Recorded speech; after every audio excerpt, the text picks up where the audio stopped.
Bom, ainda dentro dessa linha de tratativa e desvios de fluxo, agora nós vamos aprender o try-catch. O que seria o try-catch? O try-catch seria o if dos erros, tá?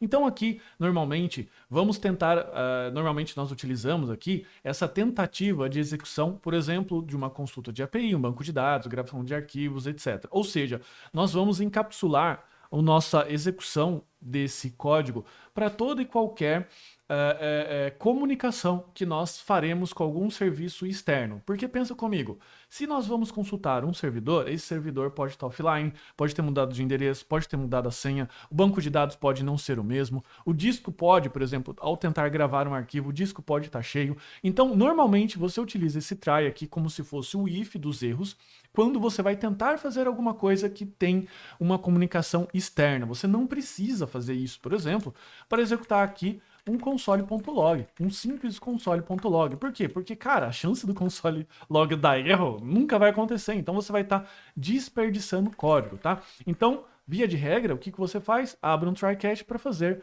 qualquer tipo de interação com um serviço externo, beleza?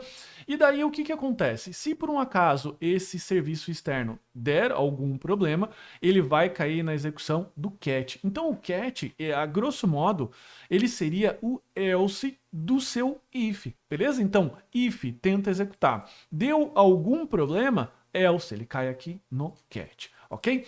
Então, normalmente, o que eu costumo fazer? Dentro do catch, eu recebo uma variável, que é a variável que contém a descrição técnica daquele erro que o desenvolvedor colocou lá, tá? Então, normalmente, eu faço isso daqui, ó, erro de execução, beleza? Eu coloco qual a descrição daquele erro, porque se você estiver conectando na API, você vai falar erro de conexão na API, erro de gravação do cliente, erro de alguma coisa. Mas aqui, como é um exemplo genérico, vou colocar aqui erro de execução genérico. Por favor, fale com o suporte, beleza? Então, o que o cliente faz? Ele recebe esse erro aqui, esse alert, e ele abre um chamado no suporte, vem falar comigo.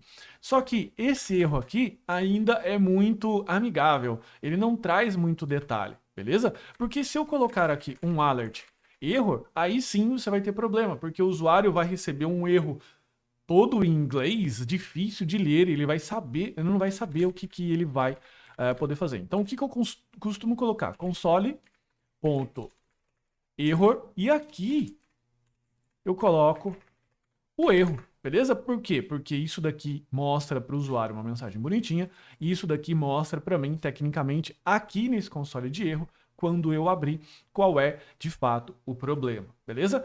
E aqui, como que nós podemos simular esse erro? Aqui eu vou executar um console.log, que, óbvio, ele não vai executar erro nenhum, mas eu vou colocar aqui, ó, chamando a API, beleza? Então veja que ele vai mostrar aqui, ó, chamando a API, beleza? Ou melhor, vamos colocar aqui, ó, consultando o banco de dados.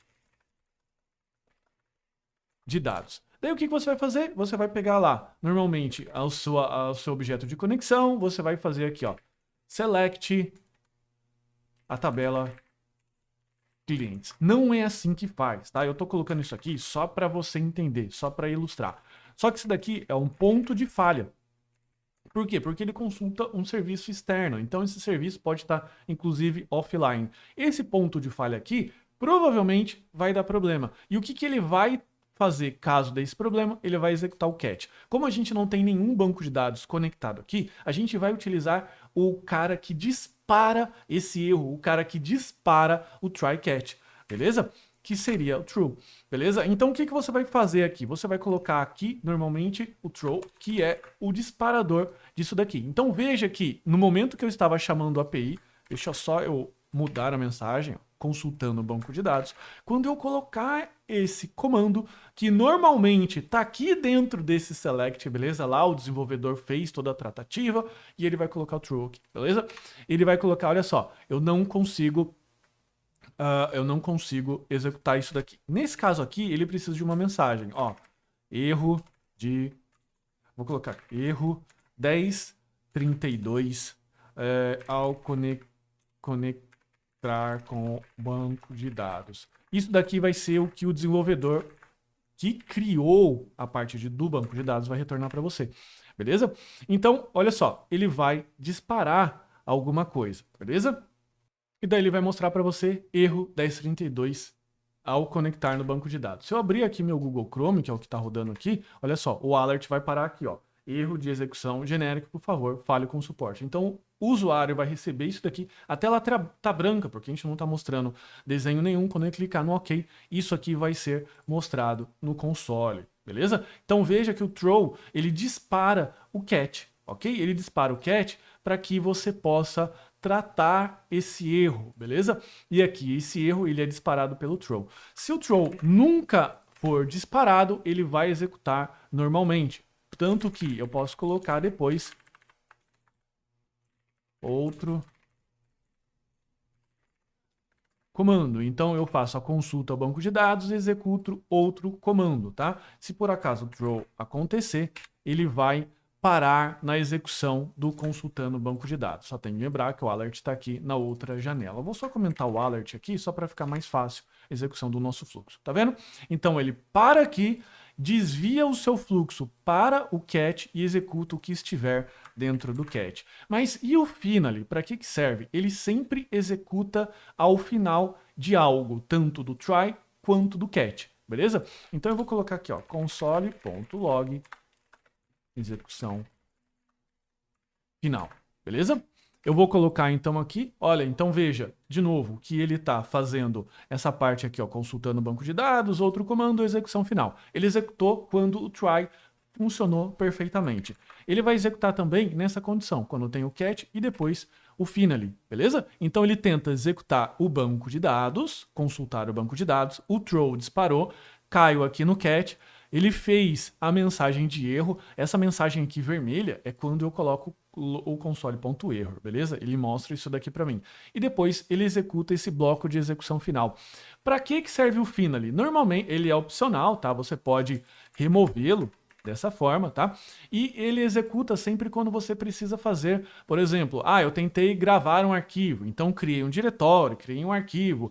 Ao final da execução, eu vou, por exemplo, excluir esse arquivo temporário que eu estou fazendo a gravação dos dados de leitura de temperatura, ok? E se eu criei esse arquivo por um acaso e ele teve problema de escrita, eu preciso ir lá quando tem um erro e apagar esse arquivo, tanto na situação em que eu fiz a execução desse arquivo temporário, quanto na situação de erro. Então, o Finally ele dá essa possibilidade de executar, beleza? Um else para ambas as situações. Então, isso daqui, ó, if deu tudo certo, executa isso. Else if deu algum erro, executa esse bloco. Finally executa esse daqui. Eu ainda posso colocar alguns cats analisando qual tipo de throw, beleza? Mas não é nada comum fazer isso. O que eu não aconselho, o que seria algo péssimo, uma péssima prática de programação, é fazer isso daqui, em que muitos desenvolvedores colocam um cat vazio, só para sumir o erro, tá? Nunca façam isso daqui.